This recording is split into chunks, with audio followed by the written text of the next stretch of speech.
let's talk about the greatest strategic failure in modern marketing. It's something called the aesthetic illusion, this belief that beautiful, high production value ads are the key to winning customers.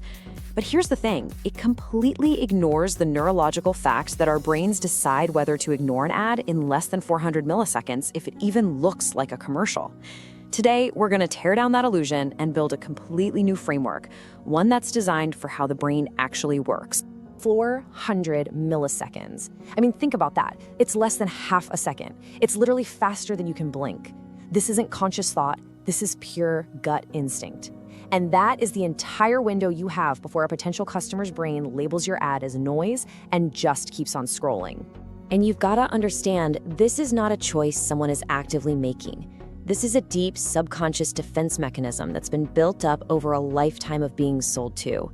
Once that commercial tag gets slapped on, it's game over. It's almost impossible to reverse. Your story, your amazing offer, that product you spent a fortune lighting perfectly, poof, it just vanishes into the endless scroll. And this gets us to the really painful paradox of advertising today. All the things we were taught signal quality, the perfect lighting, the flawless editing, the professional actors, well, those have become the dead giveaways of an ad. Your high production value has basically become a signal to the brain that says, hey, you can safely ignore this. So here's our game plan. We're going to start with this paradox of pretty ads. Then we'll dive into the brain's 400 millisecond filter. After that, we'll actually build the thumb test mechanism, learn how to engineer what's called dissonance, and finally, we'll see why the simple act of stopping the scroll is the most valuable currency there is.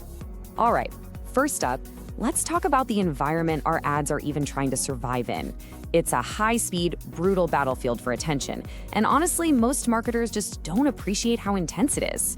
The real problem is something you could call the scroll velocity crisis. Every single day, the average person scrolls through 300 feet of content on their phone. Just let that sink in. 300 feet. The sheer volume of information being processed at that speed is just staggering. This isn't a relaxed walk through a museum, it's an all-out sprint. To give you some perspective, that's like scrolling the entire height of the Statue of Liberty every single day. Now, in that massive, fast-moving river of content, your expensive, beautifully crafted ad, it's not a landmark. It's just another drop of water. It just becomes part of this gray, hypnotic blur that the brain is actively trying to filter out just to save energy. And this is where we need to define that core mistake, the aesthetic illusion. It's this deep-seated belief that making our ads look more expensive, more polished, more cinematic is somehow going to make them more effective. And look, for decades, when media was limited, that was true. But in today's world of the infinite scroll, it's a fatal assumption. So here's the crucial shift you have to make. The old way of thinking was that a professional look built trust, it communicated quality. But the new reality? A professional look now triggers an immediate subconscious defense response. The brain's pattern recognition software sees that polish and just goes, I'm being sold something, and the thumb, it just keeps moving. Okay, so why exactly does this happen? To really get it, we have to go beyond just marketing theory and look at the actual neuroscience. Why has the human brain become so incredibly good at filtering out our best work? If you look back to just 2017, the game was totally different. A single, beautiful, high-quality photo, a hero image, was often enough to stop someone in their tracks. But now, we're in the era of visual saturation. The speed of the scroll has doubled. The amount of content is insane. And what used to stand out as special is now just part of the predictable background noise. The biological process behind this is called ocular gating. And it's not a flaw in our brains, it's a feature. It's a defense mechanism. See, our brains evolved to save cognitive energy, and one of the best ways to do that is to create these mental shortcuts, these gates, to instantly filter out predictable, low-value information. And in today's world, what's more predictable than a slick corporate ad? That gate just slams shut. This changes everything. It means our main goal as marketers has to be completely reframed. The old goal, the failed goal, was to create a beautiful story. But in the feed, nobody's sticking around long enough to hear it. The new goal, the winning goal, is to trigger a survival reflex, to create something so unexpected that the brain is biologically forced to stop and pay attention. Now, this is where it gets really cool. That survival reflex actually has a name. It's called the Orienting Response. Just imagine our ancestors out on the savannah, right? The constant pattern is the wind blowing through the grass, but a sudden rustle, a snap of a twig, that's a break in the pattern, and it demands immediate attention. It could be a predator, it could be prey.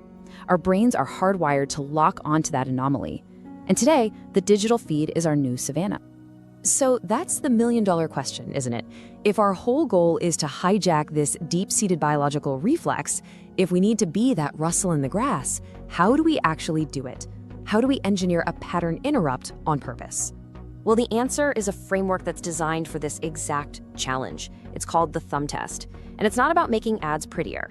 It's a system for building what you might call disruption-first creative, where the only job of the first frame is to earn you the right to show the second one. At its core, the mechanism has 3 simple pass or fail tests. These aren't just, subjective guidelines. They are strict filters for your creative.